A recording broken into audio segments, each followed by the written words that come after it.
Good afternoon, everybody. Happy Tuesday. Welcome into another edition of The Right Side of Campus. It is Tuesday, November 5th, 2019. Hope you're having a great day wherever you are. It is 1 o'clock Eastern, 12 o'clock Central, 10 o'clock on the West Coast. Hope you're tuning in and enjoying all the great content we'll have here today. It's The Right Side of Campus. Donnie Rightside, how you doing? Doing good, man. Living life. Football easier by the day, it seems like. Last week, I might want to put that in a capsule, bury it, and dig it up when I'm about 75 years old to show how I destroyed every – Jeff, I even went 3-0 in college football in a video last week. What the hell's going on? You do college football videos? Yeah, I do college football videos for the Sporting News. Yeah, and they've been doing really well, which makes me laugh. There you go. Good stuff. All right, lot to do today. We'll get into everything going on in the world of sports. We got some college basketball to take a look at. Maction gets going tonight. So a lot going on. We'll go through some headlines and prepare you for the day here. Again, Donnie, what do I have? 4 games we'll talk about in college basketball. Again, we'll go over them, see if we can find some value, and just overall talk about the card and see how things are going to look and how you should approach things.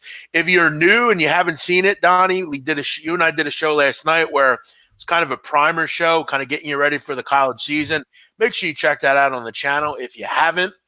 We'll get into it here. Let's have some fun. What are you up to, Donnie, today? How's everything with you? Not much. Look, I like Tuesdays. Tuesday's like a decompression day where all the stats come in from the NFL. So Tuesday morning early, I get up and make sure I get all my stats in line and then start the progress of obviously, trying to knock out some winners for the week. But an interesting Tuesday, usually more sleepy, Jeff. But hey, it's college basketball live right now, Jeff. There is. Baylor and Central Arkansas. Any on TV? You got any on TV? No. Fire Stick, man. We could dip into the Fire Stick, maybe. Or wait, do we? It's on ESPN3.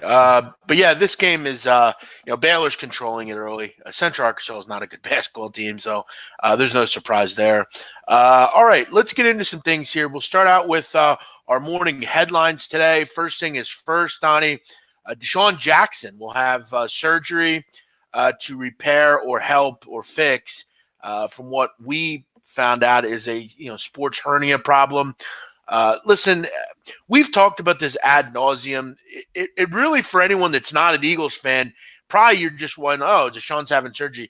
This is something that Deshaun Jackson had the opinion that he should have had it early in the season. He decided to not have it, and now we're sitting here with our hands on our head because this is something that should have been taken care of in week 2. But this is the problem that Deshaun Jackson has had his entire career, staying healthy, not being able to foresee certain things. And now the Eagles are left with very little at wide receiver. You look at Nelson Aguilar, he's been an issue with drops.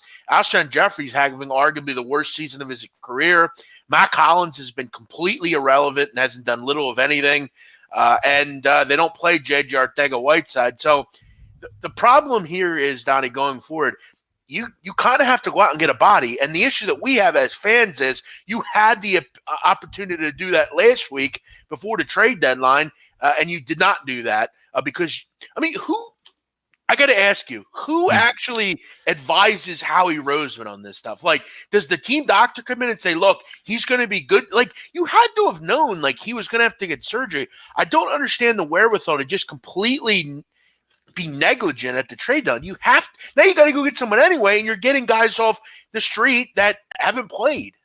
Yeah, because they're going to tell you, like, well, you can't make these rash decisions, and you have too many players tied up in this and that, and if you IR somebody, or we don't want to, get rid of one of our young guys, because as we know in the NFL, GMs will hold on to their draft picks more than anything, even if it looks like an absolute failure at the position, like Mac Hollins, who I believe has had his last, 150 snaps where he hasn't been, forget about making a catch, forget about the ball going over his head. He hasn't been targeted, and that was a 4th-round draft pick that you had. So instead of admitting your mistake, getting rid of them and moving on, you sort of hang on to it. But the worst-case scenario is the dumb stuff, because you can overload your roster with stuff. Would anybody have been mad, Jeff? And you know me from day one.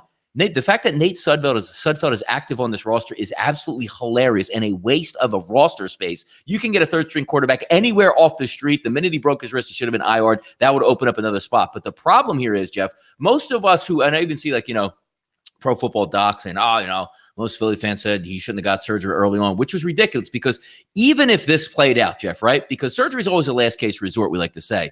We saw him go down first couple plays versus Atlanta.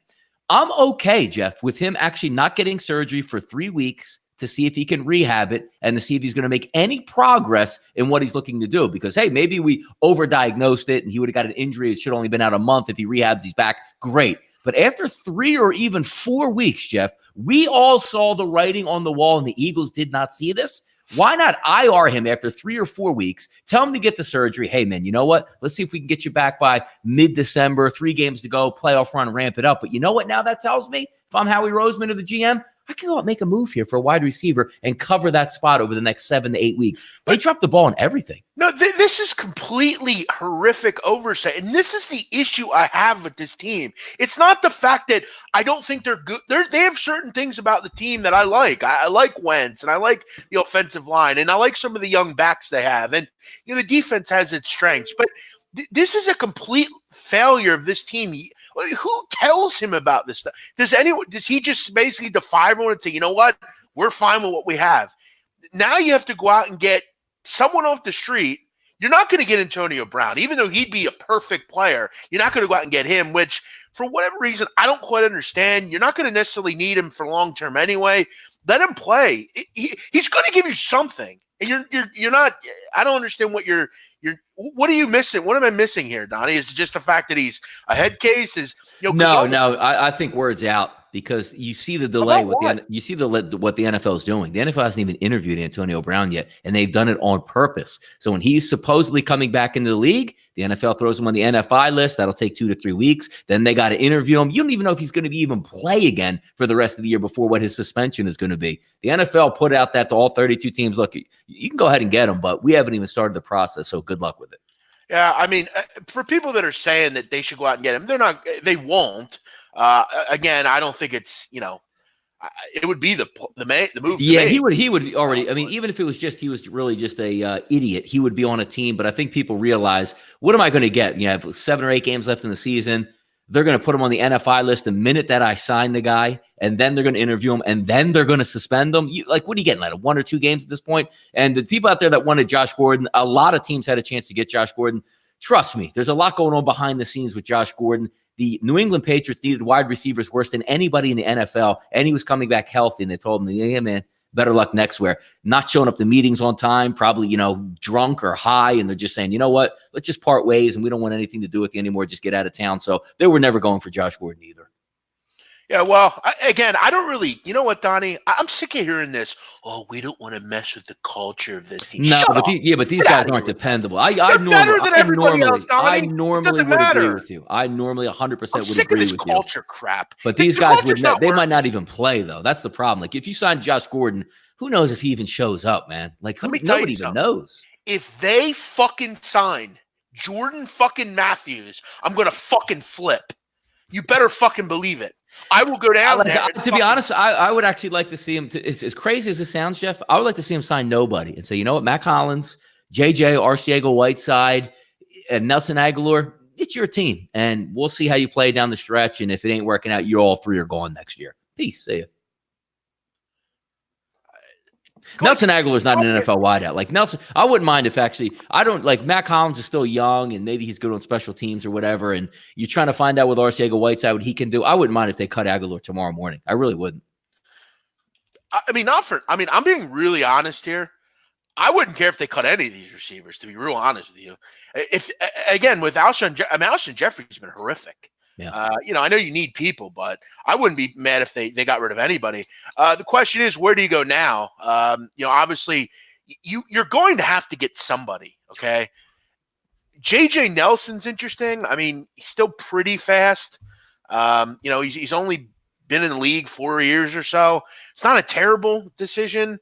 If you want just a guy to catch the football, Pierre Garçon is out there. Dante Moncrief got cut. He already got claimed, but these guys are. I mean, you shouldn't be talking about that. Like this trade, you could have had whatever wideout you wanted last week. You had your pick of guys. This is what really pisses people off. Yeah, and it does. And this is where I had people in my DMs. Why are you so worried about doing a trade? Because I know what Deshaun Jackson's health situation is. I knew he wasn't coming back. You'd have been fucking stupid if you thought he was coming back this week or at all. And now you're going to have to deal with the fact that, again, Donnie, this has been a song and dance with this team my entire life. You don't ever have the good enough receiver. You make these random moves. You bring in Terrell Owens. You go to the Super Bowl. You bring in guys. You go to the Super Bowl. You've got to give your big-time player weapons, and Carson Wentz doesn't have any, Donnie, outside of Dallas Goedert and Zach Ertz right now. No, it's like you got to just play big boy football, 12 personnel, 2 tight ends, run the ball with Howard, and just lean on your defense in a ball control type game, which is hilarious because you have the quarterback that can make any throw on the football field, and you don't give him the weapons you need. It's crazy. I mean, listen to some of these. These are some of the guys that the Eagles have brought in as receivers. I mean, Donnie, how long have we dealt with, like, Riley Cooper, Josh Huff, you know what I would say? Riley Cooper Dave would be Brown. the best wide receiver on this football team. It wouldn't even be close today, which is crazy. What's that? Riley Cooper would be the best wide receiver of these guys, which is wild. Don't disagree. I mean, Donnie, remember some of the good players they had that they, they always said something wrong. Like Jason Avant would only catch the ball on third down, and Greg Lewis and Reggie Brown. Yeah, Jason Avant would catch the ball and fall down immediately after the catch. Yes. I mean, Reggie Brown would be better than all these players too. That's true. Yeah, come on. So yeah, it's irritating. All right, let's move on. 2 stories that are kind of disturbing. First of all, Donnie, I just wanted to bring this up. Jermaine Whitehead, the safety from the Cleveland Browns, who went nuts the other day on Twitter after the game, who was actually cut yesterday, took to Instagram yesterday, Donnie, and had a much different tone after being cut. Just some quick points from his apology, Donnie. Mm-hmm. I would like to take this opportunity to apologize for my actions following our game with Denver. That was totally out of character for me. I do not justify my actions, but was extremely frustrated with the way I had played and our team losing because of it. I was playing with a broken hand, but that is no excuse, and I'm deeply regretted. I want to personally apologize to anyone who I offended, especially those who I was responsive to on Twitter. My choice of words do not reflect who I am, but only what I was feeling. My sincerest apologies to everyone, But, Donnie, I mean, I've got to be honest here, and I'm always 100 with shit. I don't necessarily, at least the guy cares. At least he cares about playing football. At least his head's in the game. He didn't play well. Do I think he should tell people to go kill themselves and he's going to murder them? No, that was obviously really poor judgment and in poor taste. And he's a guy and he's a kid and he'll probably learn it. I don't know how old this guy is. I'm sure he's a kid. I think he's just out of college, frankly. Yeah, he's been in the NFL for 4 years. Got cut by the Green Bay Packers for some issues too. Okay, again, I'm not going to kill the kid personally. Again, you can't make these comments. I get that. But at least he tries, unlike some of the people on that team. At least he has some kind of fire under him, Donnie, that'll go out and play. I mean, do you get it? No, here's the issue that you have. You can't go, I'm going to kill you and be a racist. But look, I'm you know me, Jeff. I don't mind when people apologize and they cool down, because I told you yesterday, if he didn't have his phone for the first 10 minutes after the game, he'd still have a job in Cleveland. But he got to his phone, mouthed off. He was furious in the moment. He wanted to say the single worst things that he could say to the people that were coming after him immediately after a loss where he knew it was coming. Cleveland had to cut him. But look, he's going to get another job, or he should get another job in the NFL. You apologize, go work out again, you're there. Cleveland, you can't come back to that in Cleveland, because they are a business, you know what I mean? And you're a bad football team. You're looking to try to turn the page. You can't have questions about, is Baker Mayfield okay? And then followed by 30 minutes of, what are you doing with this guy on your football team? Who get cut, apologize, clean up your image. In 30 days, nobody will remember what he even said, and he'll get a job somewhere else. Right. And he did it. He's a kid that I think, Donnie, I think he's from Alabama, I want to say. Maybe he had, in his life before football, maybe he was involved with some things he shouldn't. He still has that way of thinking and talking. He said some things that maybe he didn't think would get this big, and they do. Donnie, in this day and age, you can't say anything, man. You can't, because it's going to be magnified. It doesn't matter how big of a player or small of a player you are. It's going to be put out there. And the fact that Cleveland's such a toxic place anymore is makes it even worse. So. Yeah, he had to go, and there was no choice by Cleveland. They couldn't just be, we're going to handle this internally, because you can't do that with that many question marks. But it's a sign of the times of where we live. And again, I understand when people go through stuff where they're under the gun, and your only goal being under the gun is, I'm going to say the meanest, nastiest shit, even if I actually truly don't mean it. I'm going to make it look like I'm going to say the nasty, like when you get into a verbal fight with somebody, sometimes you want to go so low into the gutter just to sting them, even if you don't really mean it. You just want to sting that person, but you can't do it as a professional athlete like that. You can't.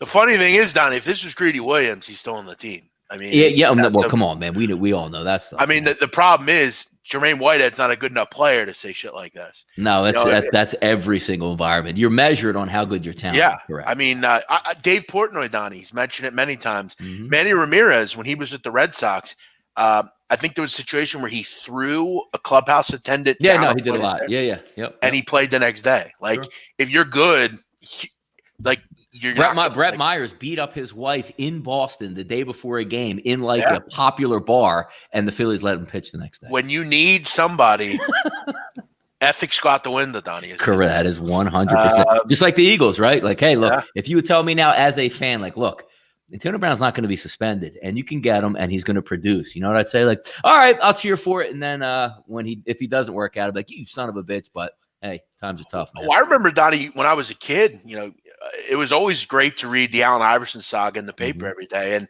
Allen had a great relationship with Sylvester Williams, the police commissioner. Commissioner squashed several things a lot of times. Oh, my God, yes. And Gary Moore, Iverson's manager, used to, I mean, he was – those guys were important in Iverson. I mean, they made him into the player he was, because without them – Iverson would be in jail. Yeah, I mean, still in jail. Sure. Stuff that he was doing. Mm-hmm. So, I mean, if you're good enough, it doesn't matter. No, he had a good, even dating back to his days where he got in trouble for that bowling alley fight. If he's not a superstar athlete, do you think guys like major attorneys are coming pro bono to help this kid out and get him up to all the way to the governor's place and say, all right, you got to commute this guy's sentence? No, if he's just a random 16, 17-year-old kid who didn't really play ball, he's still in jail today, probably, right? And John Thompson, does he care either? Exactly. No. Yes, you're right. Absolutely. Not a bit. Not a bit. Yeah, I mean, sports can help. Look at Jameis Winston, Donnie. You look at how many times does that guy should have been suspended or thrown out? Yes, you're right. Jameis Winston should arguably be in jail for things that he's done. I mean, Jameis Winston should pay Ronald Darby like $50 million, to be honest with you, at this point. I mean, that guy's been by his side for every single thing, writing letters saying this didn't happen, even though it did. Now, Donnie, though, there are crimes that someone commits that you cannot get past. Yeah, that's true. And Kellen Winslow's back in the news. Man. We've talked about Kellen Winslow. He's arguably someone, Donnie, that is a pretty polarizing figure. Mm-hmm. I don't think his teammates and coaches did enough. I think they took it as jokes a lot of the time. Kellen Winslow had a major issue. Kellen Winslow had a major addiction problem, and very few people did anything about it. Now, again, I know Kellen Winslow's a grown man, and he's a compulsive sex offender and a sex addict, but you got to wonder, Donnie, when you walk in on a teammate masturbating in a team facility, you have to wonder why no one said anything to anybody. He's been down a bad path for a while, and one would think has probably everything to do with addiction and also taking way too many shots to the head, because he was a violent player. I mean, think of that. Miami had starting tight end Jeremy Shockey backup Kellen Winslow. I mean, it was absolutely wild. And you remember the I'm a soldier, and he got suspended for that, which wasn't even that bad, but he was down a deep, dark path. Well, once he got that, did he crash his motorcycle and all hell started breaking loose? Yeah, I mean, Kellen Winslow, I mean, if you've seen any of the trial and stuff, Kellen Winslow doesn't look all there right now. No, he's not. He's not. He looks to be heavily medicated in some form. Yeah. Now you look at his what happened recently and why he's in the news.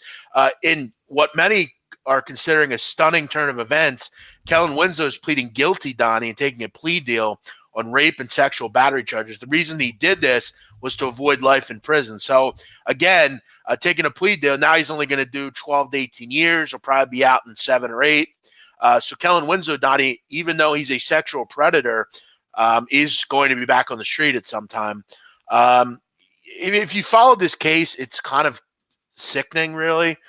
There's involvement of older women, like senior citizens and stuff like that. Yeah, no, he's disturbed. He's just entering people's houses. I mean, very odd behavior. You didn't believe the first story that came out. Remember, we did a show a couple years ago when he first breaking into a house and doing this. You actually weren't believing at the time. And well, now I thought. I think a new story comes out like every other week about this guy. Like, wow, is he messed up? Now, Donnie, this is like, surprisingly enough, that I wanted to relate this to Cleveland, which I'm going to, because I have an interesting thing I want to bring up to you. Now, Donnie, most of his career was in Cleveland, right? Yes. 2004 to 2008. Mm-hmm. That was kind of his major time there. They were good too. How about that, Cleveland? Listen to this. Winslow became known to coworkers as a compulsive masturbator and porn enthusiast. According to two teammates, Donnie, and former officials with the team, he would not have an empty seat next to him on any team flight due to his ritual of watching hardcore porn and masturbating. I mean, it's not funny. It's kind of weird. Oh, my God. And then on one occasion, Donnie, an equipment manager tasked with delivering gear to lockers after hours walked in on Winslow masturbating at his locker 2 seats away from the entrance. During road games, he'd stay in a hotel and had a curfew, but on multiple occasions, they found Winslow watching pornography, and he was constantly watching it on mobile phones, and he also had a life-size silicone mold of a woman's torso with a vagina to bring him with him on road trips. Donnie, how's that not recorded? Is this pre-internet days? It seems like, even though it's not. Jesus. But how is this allowed? And nobody does anything about it. No one just. And the problem with everyone nowadays is everyone just laughs. It's like, dude, this guy's a mental problem. Like something's wrong with him that should not be going on in a place of business. It's sad, really. Too bad nobody spoke up, Donnie, because as usual, we probably could have avoided major crimes. My God, yeah, that's bad. That's the problem in our day in society. We'd rather just film it and laugh about it. Yeah, he'll get out he'll get out at 45 and he'll go right back in. So yeah, I mean, hopefully he gets some help. I mean, obviously, the prison system is not exactly doesn't even make it out of prison. Jesus. Yeah. Well, hopefully he just gets help. I mean, people need help here. Now, Donnie, this is adding to the growing list of former athletes that have committed bad crimes in football, whether it's Aaron Hernandez or Kellen Winslow. I mean, we can't keep ignoring this stuff. I mean, is it any secret that it's a lot of skill position players that take a lot of hits, tight ends, running backs? I mean, football is a dangerous sport. I for one, if I have kids, my kid ain't never playing football. I don't give a fuck what he likes. He play basketball or baseball or something like that. Yeah, it's a tough sport and it takes a lot of grind. And even if you're not the pressure that you have in the National Football League, but there are some demented people in all walks of life, Jeff. Correct. All right, let's move on here. Before we do, Donnie, wanted to bring up that Cleveland Browns thing. Did you see that stat yesterday I tweeted out? Which one? Well, let me explain this to you. So we all know they have issues with coaching, right? Mm-hmm. Since 1999 and Bill Belichick, do you know what their record is as a team? What's the question again? What is the Cleveland Browns record since 1999? Do you have to know? I don't know. I do not. 97 and 226. Nice. Okay, not one coach outside of Donnie Greg Williams, who was there for 8 games. We talked about Greg Williams, Jeff, yesterday with Syracuse. There you go. Yeah, Greg Williams was 5-3. That was the only winning record a coach has had there since Bill Belichick. Now, Donnie, did I miss why Greg Williams wasn't made the head coach? I don't know. Just the defensive dude. I mean, I guess maybe he took the job to go to Syracuse right after that. Well, no, this was last year, Greg Williams. Greg Williams was 5-3 last year. Donnie, you involved in the show today? You all there today? Oh, I got confused with Greg Robinson, I guess. Yeah, my bad on that. God, we were just talking about him yesterday. Yeah, no, he can't be a head coach. That guy, he can't. So he's not a better option than. No. Anybody's a better one than Freddie Kitchens, but there's problems with Greg Williams that go around the NFL.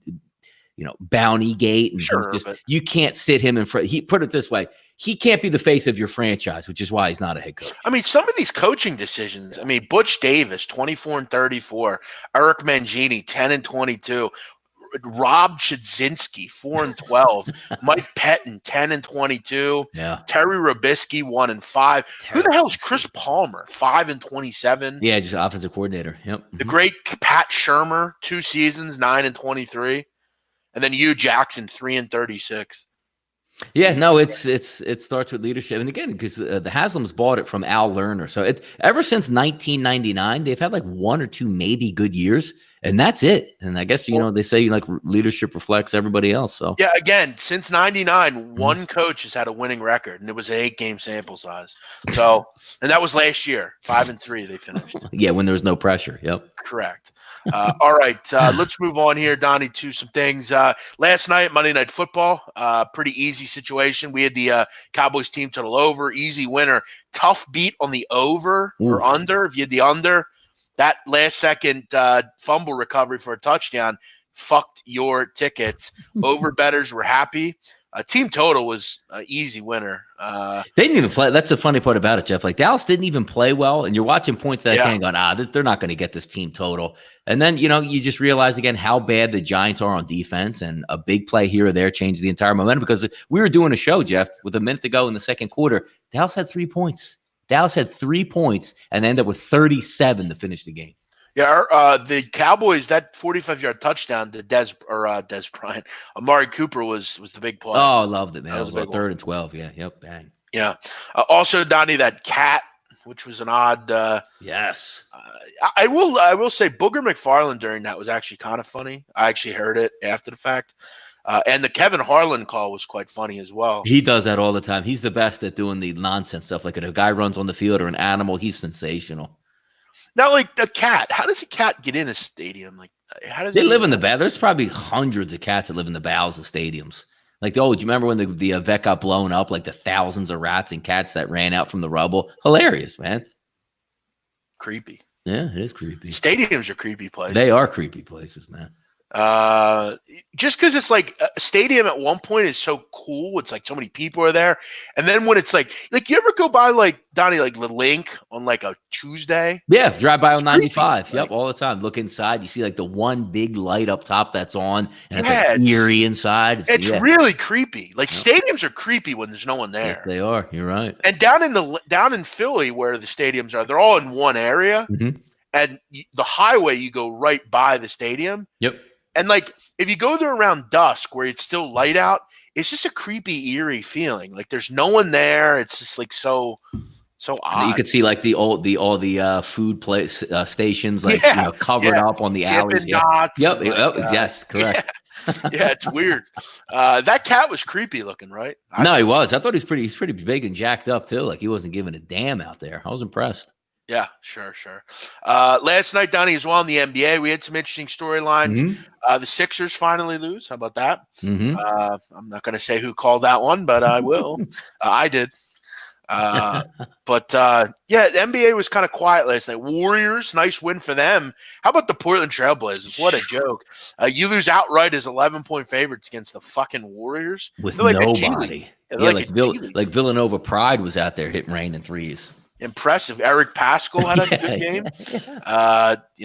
But Donnie, let me ask you, can you name one player on the Warriors that's a current player? D'Angelo Williams is playing, right? Still? But let's say besides Russell. Yeah, and again, the only reason why I actually know Pascal because I watched the highlights, but I wouldn't have been able to tell you anybody else. Can you give us another player? The fucking Warriors, man. It's hard. Yeah, no, I probably couldn't. Unless you followed, it's hard. Yeah. All right, Jordan Poole, he played at Michigan. Yeah, see, I mean, I know that play. I have no idea. Willie Cauley-Stein, he plays there. Oh, boy, Jesus. So, yeah, did Draymond play last night, or was he out too? He's out, finger injury. Yeah, see? Yeah. So, yeah, it's rough. It's rough. All right, let's get into some – Donnie, we have Maction tonight. Do you have anything on these games? It's funny that you said that because even like you can see like in the back of the Maction thing came up. And the only reason, Jeff, I knew that – this you're talking about me here, right, which loves the MAC. I haven't bet one single MAC game. And to be quite honest, I love Kent State. It's one of my favorite MAC teams. Haven't watched them play a snap this year, so that's where I'm at in Maction this year. Yeah, Donnie's a hard person to do college football shows. He doesn't like for whatever reason. He just doesn't care. I don't know. It's odd. It's been. I'm telling you, it's like as you get older and like we have like our spurts that we like. And I'm not going to say I'm not going to bet college football again, but I have to tell you, I've enjoyed this fall, Jeff, more than any fall in the past 10 years because Saturdays are mine. Like if I want to watch the Hurricanes, no stress whatsoever. Already ramped up for NFL, my stuff's in. I've not had a more enjoyable fall of content than I have this year, to be honest. Yeah, I've actually enjoyed just giving it out for free. Like getting a card together in college football and grinding away, trying to have some fun with it. It's sometimes you have to be willing to admit that it's not one of your best sports or it's not something you enjoy like others. And there's so much going on. Like right now, it kind of sucks right now for me because I have like college basketball starting. I've had a pretty good NFL and college season. Mhm. The NBA, everyone thinks I'm just going to win every game from here on out, which that isn't going to happen. So it's Big man, what are you hoping for, a push? What the hell was that comment yesterday? Yeah, listen. I'm getting more and more followers, and like I get some odd. Like I put a pick out last night, and the guy goes, like I put the pick, and I see a comment that says, "What do you like in this game?" Yeah. It's like maybe you wanted a breakdown. I don't know. Yeah, it's weird. Jeff, by the way, Lamar 59-17 right now. Loving watching this game. Good. You're enjoying yourself, huh? One other one, Donnie, last night, I had a guy that reached out to me and goes, "Hey, it's going to be funny around 11:30. That record's going to be 13-3." 11:30 came. Didn't hear from him again. No. Weird. Yeah. All right. Yeah, as far as from action, I actually like the over in this Ball State Western Michigan cold game. weather now, Jeff, coming in too, by the way. Which is okay. 33 degrees. Yes, good stuff. Yeah, which is fine. Yeah. I mean, as long as there's no wind or snow, I think we're going to be okay here. Yep. Yeah, Donnie, these offenses are good, really good. These defenses are not. Yeah. How about Drew Plitt, Donnie, Ball State's quarterback? He's been terrific this season. Western Michigan can move the football. I think this is one of those typical Maction Tuesday night overs where this game gets into the 30s, 38-31, something like that. Drew Plitt's a good quarterback for Ball State. They can move the football. I think the pace will be at a pretty nice level here. I'll lean over, but that's really all I have. Toledo, Kent State, Mitch Guadini's still out. Eli Peters in. Kent State can't stop anybody, but both teams have red zone problems at times. So for me, the only one I would consider would be Western Michigan and Ball State over the total. All right, Donnie, let's get into college basketball here tonight. Just a couple thoughts, Donnie, before we get into the actual games that I wanted to talk about. One game that I want to kind of highlight quickly, just kind of overseeing it. I have some real concerns this year about UMass basketball. They lose Luwan Pipkins. He's gone. Carl Pierre's gone as well. This is a team that I think is going to have a lot of trouble scoring the basketball. They're just not the UMass down that we once knew, where they were like threatening to win tournament games and finding their way maybe even close to the tournament. They have a team tonight they're playing in. I know you bet on this team last year, Donnie. UMass Lowell. Now, Lowell's an interesting team because they are really good offensively. They're not the greatest defensive team, but this number is getting a little high for my liking. Lowell's not a team I think that's just going to lay down here. And UMass, I don't think should be laying 6. Lost a lot of talent too, UMass from last year, right? Transfers and Pipkins is gone. Yep. You look at Lowell. I mean, they're bringing back literally most of their good players from last year. They have a good coach. Pat Duquette's a good coach. Again, they're not the greatest defensive team, but I think for me, this roster kind of inspires some confidence. I have them as a sleeper in the America East. Now, Donnie, the America East is tough because Vermont is just so superior to everybody. But Lowell is an interesting team, and I think that they can maybe hang around here and make this one a game. So just keep that in mind as you're looking at this one. UMass is a bad team. I have to wonder where scoring comes from that group. Lutiti's back. I mean, I told you, I bet that conference and that team specifically a lot last year, usually playing the underdog role. And just looking at a couple of guys, Obadiah Noel. I mean, those names ring a bell, but Lutiti by far the best player, right? Yeah, they could score too. They're a good scoring team. So, all right, Donnie, let's get into some of these games that I send over to you. Can you help us with some lines here? Yeah, let me bring them up here for us. Let's get this up. All right. So we'll go Wisconsin St. Mary's, Jeff. This should be a good one here. Now, neutral site game, which I'm having up here. South Dakota. Oh, there we go. How about that? So maybe a tighter gym. Is this I'm going to say that big hockey arena they have, I'm going to assume? They can't be playing in some tiny-ass I gym, believe right? it's in Sioux Falls as far as I know. I'd have to double check. I just know it's in South Dakota. Let me actually before we do that, let me Yeah, it's at the Sanford Pentagon, which is in Sioux Falls. It's a big event center. 50-50 ticket split here, Jeff, when I'm getting back here. St. Mary's actually opens up 2.5 offshore at both Pinnacle and Chris. That's now up to 5. So we got some line movement. And a lot of the games we looked at yesterday, Jeff, in that 148, 152, 155 range, this one much, much lower. Pinnacle and Chris both open up 129, 129.5, and still settling in that range. Chris now actually sits at a 130. So one would think the tempo wouldn't be that fast. But do you agree with the line movement here on the Gales? Do I agree with it? Yes. Do I want to side with it? Hell no. Absolutely not. This is too high. 5 is too high. I'd expect it down to even go to 6 probably at some point. I don't understand this move. I get why it's happening because people see St. Mary's and they hear about how good this team's going to be this year. And look, I'm going to make it clear, Donnie, Randy Bennett, the coach at St. Mary's, is one of the most underappreciated coaches in the country. He's been one of the guys, Donnie, that has completely allowed Australian basketball to come to America. He's one of the innovators of that. He's had a pipeline over to Australia for years, and he's one of the reasons that international play is so important in college basketball. Look, I like Jordan Ford, St. Mary's. He's one of the best players in the country. You know, Donnie, St. Mary's runs that pick and roll Princeton type offense, very slow. But since Ford's come in there and been kind of the catalyst, they've gotten away from it. They're really letting him make plays. He's just, Donnie, in tremendous physical condition, Jordan Ford. He can play for probably 4 games in a row if he had to. He's that tough. He's that athletic. But I have some concerns tonight about this team. First of all, they don't go very quick, so they're not going to be a ton of possessions in this game. And Wisconsin, Donnie, is almost as slow as St. Mary's. So both these teams, possessions are going to be at a premium.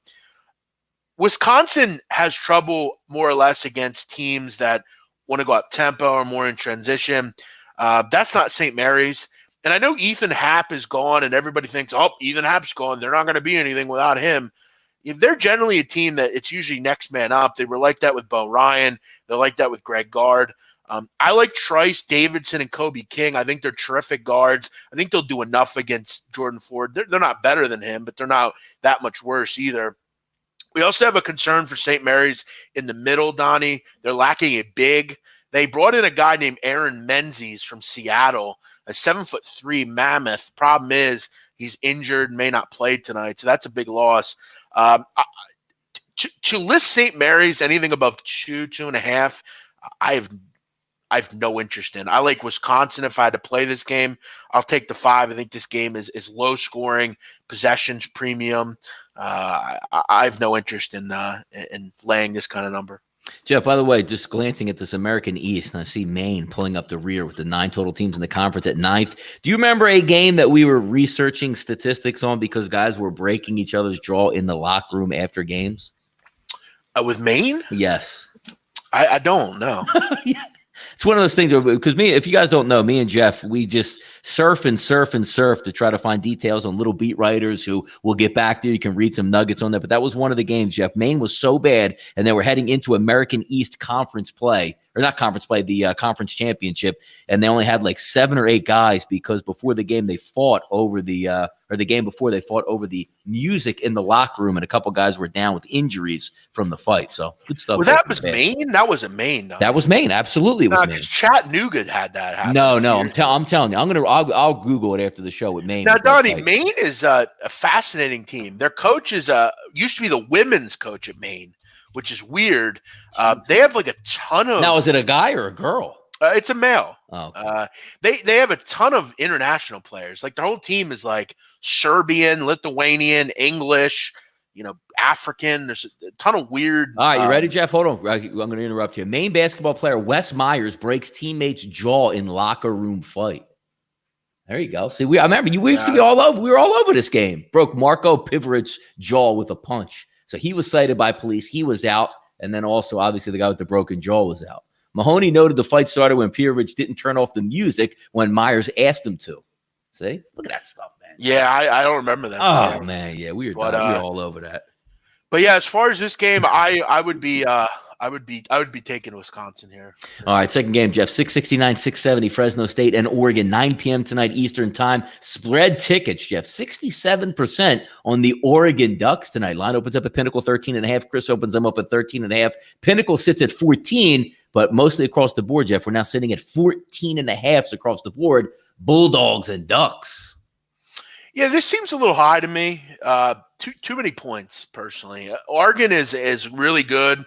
Pritchard is probably the player of the year in the Pac-12. He's going to be fine at the guard. But, Donnie, they have some interesting issues tonight. They're shorthanded. Francis Okuru, he's down, one of their centers.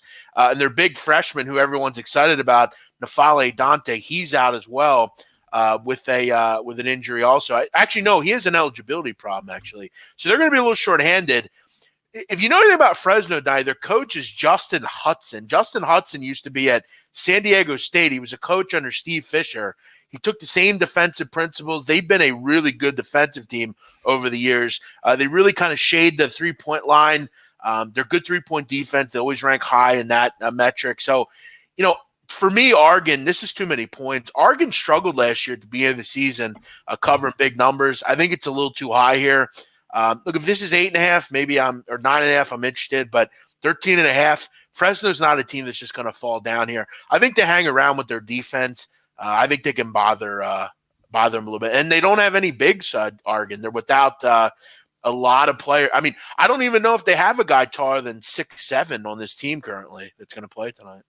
Jeff, looking at this one game here, North Florida versus Florida. Not a lot of tickets on this game, but every 9 out of 10 tickets, Jeff, is going with the Florida Gators in this one. We open up at 20 at Chris. Now it says at 21.5. Pinnacle actually showing 22. Obviously level up in competition there for North Florida. What are we going to see out of the Florida Gators this year, Jeff? What do you got on a total? I have 147.5 to 145.5 in New Jersey. Yeah, this total should be in the 150s. Like, it's too low. Donnie, I want everyone to turn up their volumes, and I want you to turn your volume up too, Donnie. This is the most fascinating game of the day to me. Like, it's fascinating. Like, this is what I live for as a college basketball fan, looking at a game like this. Okay, because Florida last year, Donnie, won 98-66 in this game. Mm-hmm. Now, I don't know if you watched much of Florida last year, but they weren't very good offensively. They struggled, frankly. Florida is totally new. And if you look at what they're going to want to do this year, the goal this year is to get faster, quicker tempo, attack and transition. They're going to be lethal with the lineups they're going to throw out because they have a new player, Donnie, Scotty Lewis. He's a top 15 recruit. He's a pogo stick, if you will. Mm-hmm. He's unbelievably lethal in the half court and the full court transition as well. Andrew Nemhard can run the point. Curry Blackshear is going to destroy anyone that they can throw at him. And offensively, they're going to just go up and down. North Florida can't defend. Donnie, North Florida plays one of the weirdest defenses you'll ever see. They have a kid in the middle, Wajid Aminu. His brother's Al Farouk Aminu. Mm-hmm. He's been there for seemingly 10 years. But what they do is, now look at the camera, Donnie. I'm going to tell you what they do. They basically play a 1-3-1, but the guards all basically curve up to the three-point line and basically leave Aminu on an island and say, okay, he's going to guard anyone that gets into the paint. Now, against bad teams, that's going to work because Aminu's just a better player than those guys. Against Florida, this is a disastrous defensive system, and they're going to get destroyed. North Florida ran a really quick tempo last year. I expect Florida to run a very similar one. North Florida should bomb away on threes here. This should be a fun game, fun offense. It wouldn't surprise me if Florida touches 100 here. I think it's like 101-70. This total is laughable. That is a laughable total. I don't understand this number. This is where, like, let me be honest. If I was giving out premium selections, this would be my favorite play. This is a laughable number. Laughable. And when you shop around, too, because offshore, 147 at BetOnline, 147.5 at 5 Dimes, 145.5, Jeff, at DraftKings in New Jersey. Yeah, this total makes and Donnie, you know another thing that Florida's fascinating with? In 2017, 2018, they spent virtually no time in a full court press. They didn't press. They just didn't do it. You know how much possessions they pressed last year in? What do you got? 20% of their possessions. That's a lot. For Division I, that's a lot of possessions in press. I think they cause a lot of turnovers. I don't understand this number. And this I'm taking it for you. I'm going over 145.5 right now for you, Jeff. Yeah, I'm getting in for a little Panera. Yeah, I think you have to. The great thing about North Florida, they're not good defensively. Again, they run a really weird defense. It's just not going to work. And North Florida is a fascinating team this year, Donnie, because Lipscomb's out of this conference. You don't have to worry about them anymore. They're not any good. North Florida, if they can make threes this year, like where they're Donnie, let me read some of these kids for North Florida and their 3-point. And they should have Horchler this year too, which that knucklehead. I remember heading down incorrect. into a conference play last year, right? He transferred. Yeah, he got kicked off the team. Yeah, he transferred. He's gone. That would have been so much fun if he was back this year. You know where I remember they went into the A-Sun tournament without him. I was like, damn it. You know where he is now? Where is he? Where's he at? Providence. Now is he immediately eligible? I believe so. That team was they had flamethrowers, man. Yeah, well, here's the thing, Donnie. Listen to some of these numbers for North Florida. This is why they're going to hang in this game and they'll score some points. Garrett Sams, 38%. JT Escobar, 40%. Yvonne DeGandiosa, 37%. Even their bigs can shoot. I mean, I'm telling you, if this team gets hot this year from three, like Lipscomb did last year, they can win this conference. They can. They're that impressive. Yeah, they'll score enough points. If they can just get if they can get to 60 or 65, this game goes way over because Florida's going to touch 100. Florida's offense is going to be nasty this year. Yeah, no, that's actually a pretty good one. Looking at just going back over some of the old school guys that they had, but that's 145.5. I'm in on. I'm going to see if we can cash in some cash here. Now, Jeff, Gonzaga, we're going to get with them right now and just bring up the. Yeah, I talked about this last night, Donnie. I make a list for anyone that doesn't know. I make a list of every day. I make a list of the D1 teams playing lower level SWAC MEAC teams.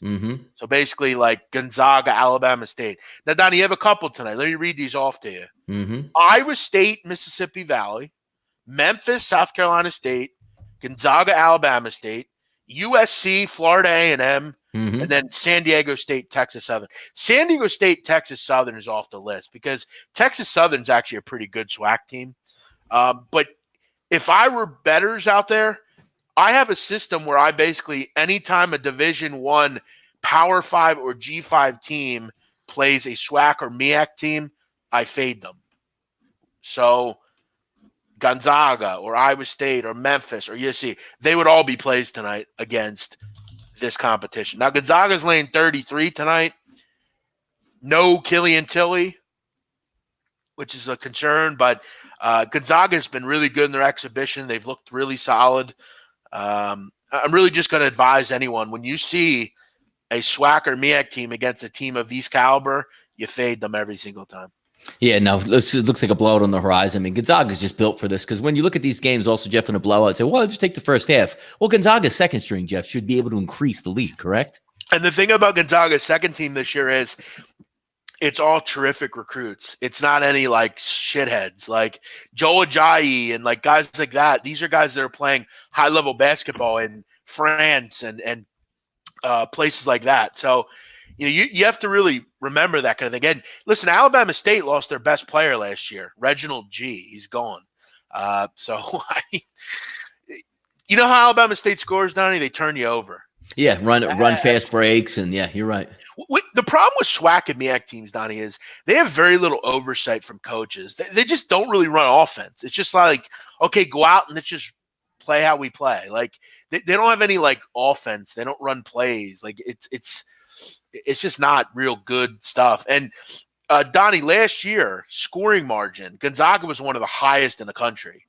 I mean, they were destroying teams early in the season. Now, is this the team from last year? No, but it's still really good, and it'll destroy. By the way, Donnie, last year, Gonzaga, a plus 23 scoring margin. It was the highest in the country by a wide margin. So that means every game they're winning by 23 or more.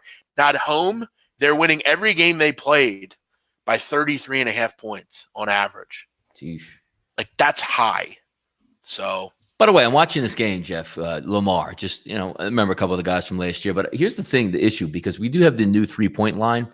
And I'm looking, it looks like they have 3 3-point lines on their court. One was the real old one, the one that was right at the top of the key. And then it looks like the one from maybe last year, now the one from this year. So what my question is the women's, I guess, still stayed closer than the men's? And is this going to have like every court to have a couple different 3-point lines? I would have to, I'm not sure. I mean, I'm sure a lot of the bigger gyms like have the ability to just change them, but I'm going to guess that they don't have a great janitor system. But because Lamar is kind of interesting because there's 3 of them. Now, again, you shouldn't have it when you go and play like the Garden because they're not going to have women's basketball. They have their college court. I'm going to be interested to see if this is the same thing because it looks sloppy as hell, to be honest with you. Yeah, I mean, again, some of those smaller teams, they're not going to have the ability to change it, I guess, every night. They might have a game tonight. They don't have the ability to change it. I mean, some of those sight lines, I mean, it's just how small the gyms are. And, I mean, the Southland has some of the smallest gyms in the country. Dude, Lamar, I bet you Lamar has the biggest gym, though, in the Southland. One of them there. But it's odd to look at, though. Now, I got to ask you, why are you watching that game? Like, it was the first one that popped up on my TV. Yeah, because Central Arkansas Baylor are playing. Yeah. I mean, Lamar's playing like an NAIA team. That's what. Yeah, but Lamar, man, I bet Lamar a lot last year. Southland is a bomb conference, man. Yeah, not a conference. Shaloni Friday. Yeah, come on, man. By the way, is that guy back this year, Jeff Rabeline? Or is he gone? Shalone Friday? Yeah, there's mixed feelings on what his name is. He was kicked off the team, as far as I know. Because I know they had the one kid's got to be back. They had a flamethrower from 3-point land. Yeah, Jalone Friday was dismissed last year. That was a shame, too. He actually missed the Southland Conference. Yeah. Alex B. Smith saying he likes DePaul over Alcorn. Yeah, DePaul wouldn't fit that system. I don't consider them a Power 5 team. So, I mean, I know they are, but I don't. The system only works with higher level Power 5. DePaul, I don't know that I trust. They should roll, but yeah, hold on. Are they actually a Power 5? DePaul? Yeah, in basketball they would be. Big East of Power 5 conference. Oh, I just thought the Power 5 was the it's different in football. Yeah. Well, who's the Power 5 in basketball then? ACC, SEC. Yeah. So there's more of them then because Big East, Big 10, and Pac-12, and then your Big 12. Yeah. Oh, Big 12. Yeah, them too. So Power 6. I'm sorry. Yeah. And then there would be the second level, like Mountain West. Yeah. Those the non-mid majors, the ones the AAC. Yeah. Yep. Sun Belt. Yeah. And then you have your lower ones, which would be like the mid majors. Yeah, they would. Yeah, mid majors. Then low A10. Yeah, because A10 is above mid. A10 would be the group of 5. Yeah, lower. There's 4. I consider college basketball 4 levels: Power 5, or those type of teams, G5, G6, mid majors, and then low mid major. Low mid major would be like SWAC, MEAC, Ivy. No, I'd say Ivy's third level. Yeah, all right. I'll do it quickly right now. Your top conferences are going to be your big boys: Big East, Big 10, Big 12, ACC, SEC, Pac-12. So there's 6 there. Yeah. Your next level is going to be your MAC, Mountain West, Sun Belt. Those kind of groups. That next level, Summit League. MAAC, CAA, all those mid-major teams. Yeah. No, and the America East would be even lower. Like America East, NEC, WAC, Patriot. Yeah. Big Sky, Jeff, you Big Sky boys. Big Sky, Big West. You could even go one level lower, and that would be your SWAC, your MEAC, your Southland. You're really low. Yeah, really low level. Those guys. Yeah. Yep. Yeah. So, Alex B. Smith saying best Blue Demons recruiting. Set it down, Alex B. Smith. He's always repping Chicago, man. Come on. Why? Doesn't he live in like Minnesota? Doesn't he? I wonder if it was Alex Smith celebrating the start of college basketball at a Laurie's bar eating some wings. That's what I want to know. Not sure what that means. Yeah, he'll know what it means. Thank you for watching, Mike, Rashawn, Alex, Mike Butler. What's up, everybody? Thanks for watching. That's a good point. There's a lot of games. You don't have to bet all of them, but here are a couple that I have my eye on that you can have some fun with. The big one, Jeff. We want to talk about come on, man. You can't leave the show and not talk about the 2 big boys at the Garden tonight. Come on. I did. Give me a tidbit, man. I did. You're welcome to listen to last night's show. We talked about it there. Man. And I have a show at 5 where I'm going to go over all. Come on, man. Give me a tidbit on one of those games. I'll give you the lead. Give me the player. Give me the player of the day in the Garden today. Give me the one guy that says, you know what, he stood out over everybody in the Garden today. Udoka Azubuike. All right, he's going to destroy Duke. Duke has nobody to guard him. Michigan State. Listen, here's one way you can not go wrong tonight. Don. You want to hear a little parlay action? Go. Michigan State, Kansas. Lock it up. Lock it up. All right, I'll look out for it. But I got my play in. Langford's out for Michigan State. Is that a fade? No. Josh Langford hasn't played like in a year. He didn't play a lot of last year either. So, no, I couldn't care less that Josh Langford's out. I would love him in there, but he's been out for a while. So yeah, I guess the free play of the day on the show is going to be North Florida over. Let's rock with it. You agree, Donnie? Yes, and also Alex says yes, he will get some food at the Laurie's later tonight, Jeff. So there you go. Yeah, listen, Donnie, you and Alex Q. Smith go have your own conversation, all right? Nobody knows what you're talking about. Fuck. All right. So yeah, that's that. Fun show. Yeah. Donnie, you seem way out of it today. You okay? No, I'm relaxed. I'm Jeff. I'm just high on life after the week of last week. So I need a loss to bring me down. You know. You want to do a horse race? Do we have any? Yeah, like Finger Lakes, Parks. Now, come on, one lap. If we're doing one lap, listen, I'm in. I did a race earlier. I had it was 4 horses. Oh, see, I like that. Winner. One lap though. What do you mean 1 lap? Like, give me if this horse race is 1 lap, I'll bet it. Actually, we're not doing this. This is stupid. You're fucking stupid. You don't understand. Donnie, every horse has the length of the race. Like up in the corner, it says like juvenile turf, and it'll say 1/4 mile, 1 mile. Like that was a marathon race. It was 1 lap and then another lap. That's how it goes. That just happened to be something you didn't see. I don't feel that I have to tell you that. Like that's something you should be able to know if you're racing. That's why you shouldn't bet horse races if you don't know what it is. Like you don't know about it. So yeah. Now, do you want to? You want to do one? Yes, and I told you, just as long if it's 1 lap, we're going. Let's see what's going on. Let me go to my race form here. Do we have one starting in the next 5 minutes? If we have one starting in the next 5 minutes, yeah, I would imagine we do. Finger Lakes is going right now, and Parks and some of those. So let me see here. I'll close a couple of these windows I got. All right. Samurai Savage says, Donnie, what sports are you betting tonight? I'm over. I'm on the over. I'll be watching North Florida tonight over 145.5 because I got a good line on it. All right. We're going to go Zia Park, Donnie. Zia Park. All right. Let me get in here. Hold on. Facebook.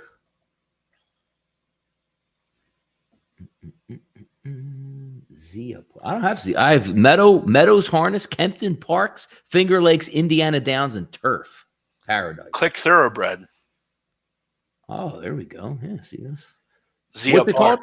Zia Park. I actually don't have it, though. I have Charlestown, Churchill Downs, Finger Lakes, Gulfstream, Indiana Downs, Mountaineer Park, Parks, and Turf Paradise. Oh, is this overseas, though, maybe?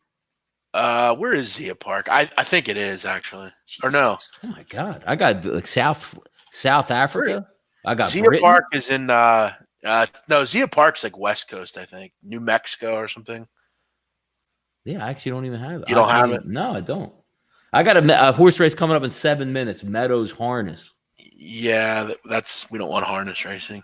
All right, well, I guess we don't have any. We'd have to wait for 8 minutes, and I don't really want to wait 8 minutes. So, all right. So yeah, we won't do that then. But Zia Park, I'm actually going to go with the 3 here at Zia Park. The 3. Now, do you want to wait and watch, Donnie, and then we'll go, or? Zia, but no, because I need to be involved in it. Like I can't. Fuck you. We don't care about you. Go to another book. You don't have another book? I don't know if because I don't think the like DraftKings or any of those. Let me check 5 dots. Hold on. Zia Park. My local doesn't even have horses. Oh, she did. Let me see here. So horse racing.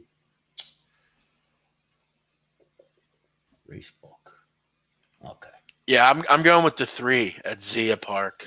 Oh, there we go. Yep, 1 minute. All right, hold on.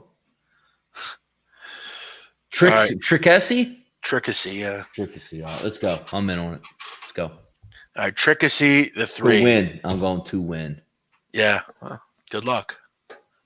That's what I'm doing as well. This is straight up win. Oh, it's not available anymore. God damn it. It's too late. There's still a minute to post. It says under a minute, they don't let you hit it. It says unable to save the ticket. Via Parse race is not available anymore. That's bullshit. Damn, I still have 40 seconds. Damn, man. Damn, your book is whack, bro. That's 5 times for you, man. All right, just hang on. Let's watch this race. Let me share my screen here. Hopefully they show it. Yeah, they're Neil Summers, baby. Neil Summers. All right, let me share 484 Sports. What's that, Jeff? You know that book? It's probably a local. You see it? Not yet. There you go. There we go. Little Keeneland this week. My girl Gabby got that. By the way, these TVG people are good. I love these people, man. They're smart. They know a lot about horses. Oh, the 3's at even money. Fuck, man. That's lame. Jeez. That sucks. This 3 ain't even going to be tested. Look at there's 6 is the only horse I'm worried about. All right, we got 1 minute. We should be getting this race here any second. I like Homemade in the 5 at Finger Lakes. My boy Homemade. This is ridiculous. That's lame that they don't let you bet up until post. Under a minute, yeah. Damn.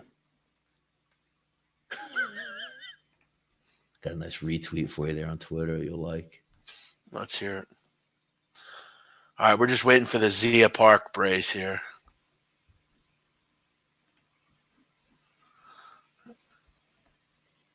She loves it. Alex Smith, he loves Zia, whatever that place he lives. He does, man. He does. Frosty on there. Are we watching the same race? No, this is just like a preview thing. Oh, Jesus. They haven't gotten to the race yet. That's what they do. They preview races like we do, like basketball games. Yeah, well, I'm looking at these names. I'm trying to match them up, and they ain't coming up. No, this is a different course. This is what's so cool about the fucking TVG channel, because like they just show everything. All right, here we go. Here we go. Look at that. Look at that telecast, Donnie. Look at that telecast. Yeah. Whoa, look at the rider. He just got bucked off. Turn it up. That horse don't want. Oh wait, I gotta watch it when no, watch it through YouTube, Jeff. You're ahead of us. Okay. Watch through YouTube. You said? Yes, watch it through the YouTube stream because it's behind. So what are you seeing right now? They're just in the gates. Yeah, I'm looking at the StreamYard thing. All right, then we'll cheat the people. I'll look at the StreamYard too. Because I can't. YouTube slows my thing down. They're off. 3 horse. Let's see. All right. He's in the lead. Yeah. We didn't even have sound on this fucking race. Jesus Christ. Where is it from? Where the hell's Zia Park? New Mexico. Goodness. All right, the 3's right up there, which is good. This is going to be a fucking shit show race, man. Everybody's. Why are they showing dual screen like that? It's odd. They always do that. They give you like a closed version and then like an outside version. The 3's just tailing. Hopefully, he's got a lot of energy late. Back and forth right now, which is actually a good spot to be in. All right, get on the outside 3. Jesus Christ, we bet a horse at even money. Brutal. It's back of the field. But that's good, though. I don't want him to like. I want him. All right, we're down to 1 screen now. Choppy as hell. Let's go. Here he goes. He's got to get in. He has nowhere to move. Go 3. Dude, he's got nothing. This is a bad telecast, too. This 3's got nothing, man. He's so fucking slow. Holy shit, man. He just had nothing today. He got caught. He can't even hit the board, man. That's sick. He didn't even hit the board, Donnie. No, he didn't. He came on strong at the end. He didn't even hit, but he couldn't get through the little. He had no alley, man. He had no alley at all. Jansen at who won? Who actually won the race? The 3 had no fucking like. He had nowhere to move, man. Who was the winner? What number? There was no sound. I couldn't hear it. I just know the 3 didn't hit the board. 1 or wait, I don't know. That doesn't make any sense. I don't care who won. I didn't win, so But another all bad right, horse racing. We're out of here. I've made a ton of it over the weekend, so I'm good with it. Can't win everyone. All right, everyone, have a great day. Thank you for watching. I'll be back at 5 o'clock to go over the college hoops card, and then 6:30 to go over the NBA card. A lot going on today. Thank you for watching. If you're new around here, make sure you hit the subscribe button.